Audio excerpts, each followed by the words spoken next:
name is Karen. I decided to make a video about deferred action. I want to help anyone that needs guidance with the process. Although I'm not a lawyer, I am only speaking from my own experience, and I will be talking a little bit about my background and the process experience, as well as what kind of paperwork I submitted. Um, I was born in Mexico and was brought to the U.S. as an infant. I was raised in California.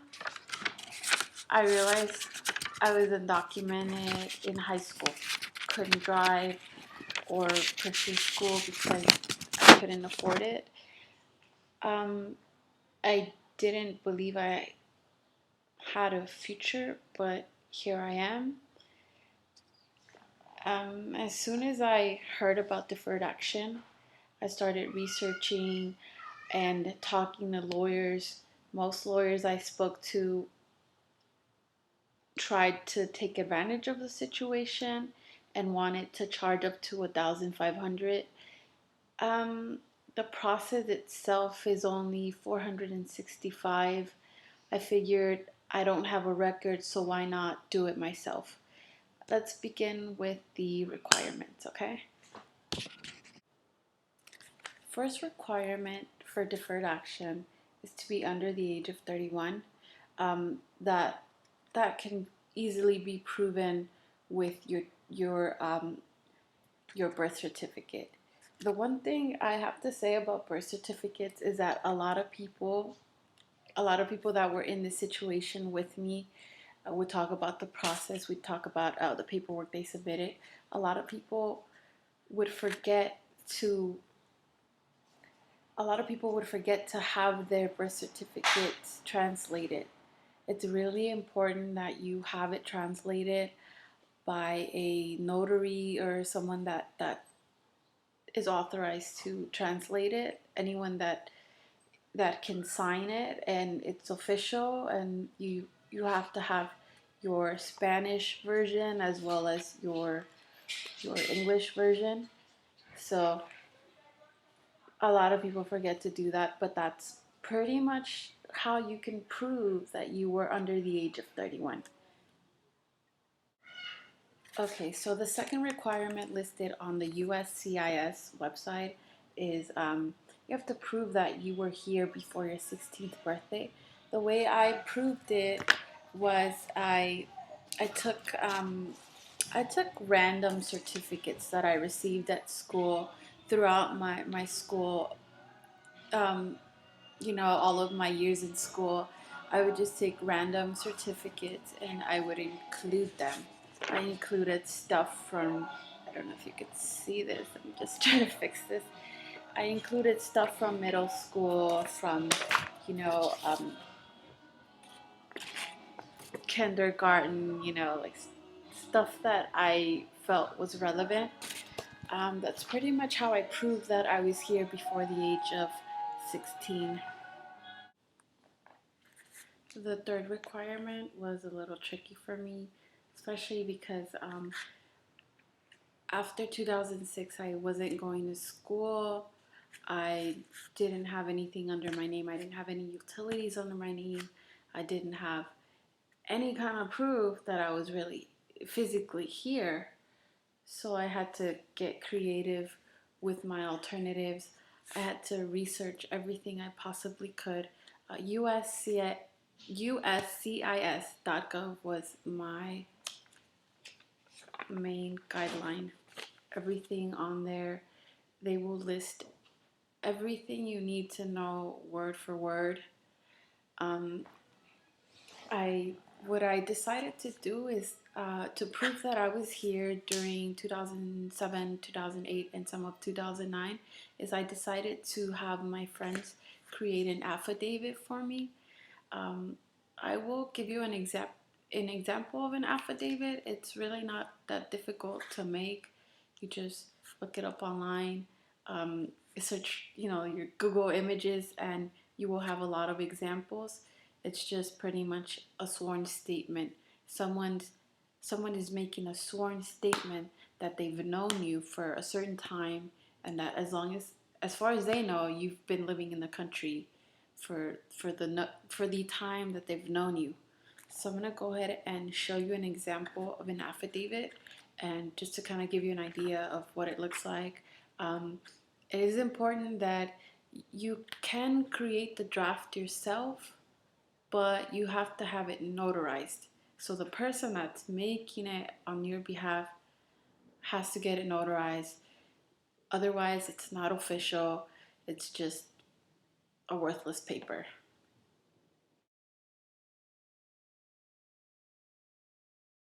So I just showed you an example of the random Google image that I found under affidavit. Um, there's plenty of examples on the web. You can find them, and you can actually just take it as a guideline and make it yourself, and like I previously said, have it notarized.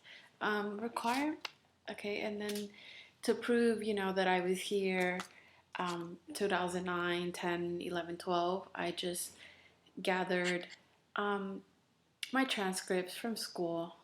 That was enough. My transcripts, as well as um, receipts for purchases I've made online, when I have stuff shipped to me.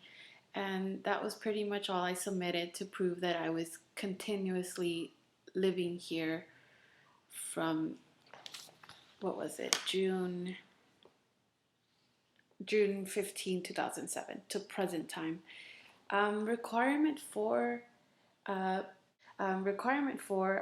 all I did to prove that I was here June 15, 2012 was I went online, I printed out a bank statement from that month, and I blocked out my account number because they don't need to see that. But what I did is I highlighted June 15 because I was out and about shopping like I usually am, and I had proof that I was in Los Angeles purchasing something at the mall, and that was pretty much my proof. For the fifth requirement, entered without inspection before June 15, 2012, or your lawful immigration status expired as of June 15, 2012. Like I previously said, USCIS.gov was my guideline. Um, within the instructions, you will see what category you fall under and how to file your paperwork. It tells you word for word. So I didn't really submit any proof for number 5. I just filled out the paperwork, and that's pretty much self-explanatory. I didn't, as far as like proving, I think once you've proved that you were here June 15, 2012, which falls under the fourth requirement, and I think you've satisfied requirement 5. The sixth requirement is the most misunderstood, in my opinion. Um, it it just simply says that you have to either be in school or have graduated or obtained a GED. So I just pretty much just sent them a copy of my high school diploma. Um, that's really all they need. They don't need anything too complicated. Just send them a copy of your diploma or your GED, and you should be fine.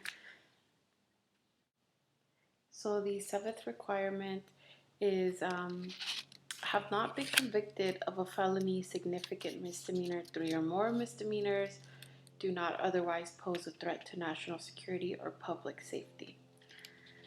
That's self-explanatory. If you have some kind of a record, you run the risk of being declined. If you are in that situation, if you have some kind of a record, I really recommend that you go see a lawyer, because you know, you need someone on your side, kind of. You need someone that can give you the right advice, and it's not as simple, you know, if you didn't have a record. Like, it just makes things a lot more complicated. You run the risk of deportation. um, I don't know, I'm not a lawyer, I couldn't tell you for sure. I'm gonna go ahead and leave you with images of the website that I followed word for word, simply because I think it's useful. I think a lot of people would confuse uscis.gov with uscis.com. And show you the images, show you how to, what website it is, what it looks like, what you should type in your search engine, and that's pretty much it. I hope you found this useful, and I hope you get approved soon.